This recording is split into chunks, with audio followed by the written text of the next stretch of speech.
কটা বাজে? 9টা বাজে। উঠে যাই।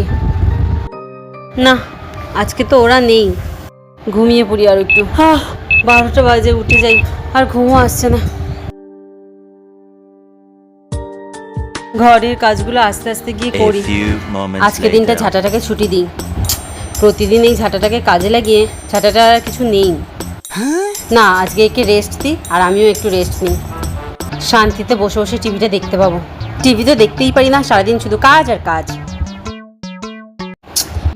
কিন্তু 12টার সময় তো উঠলাম, খিদেও পেয়েছে। কি করি? উফ, একার জন্য আবার রান্না করব? প্রতিদিনই তো রান্না করতে হয়। না, আজকে আর রান্না বান্না করতে পারবো না বাবা। একদিন ছুটি পেয়েছি, কোনোভাবেই মিস করা যাবে না।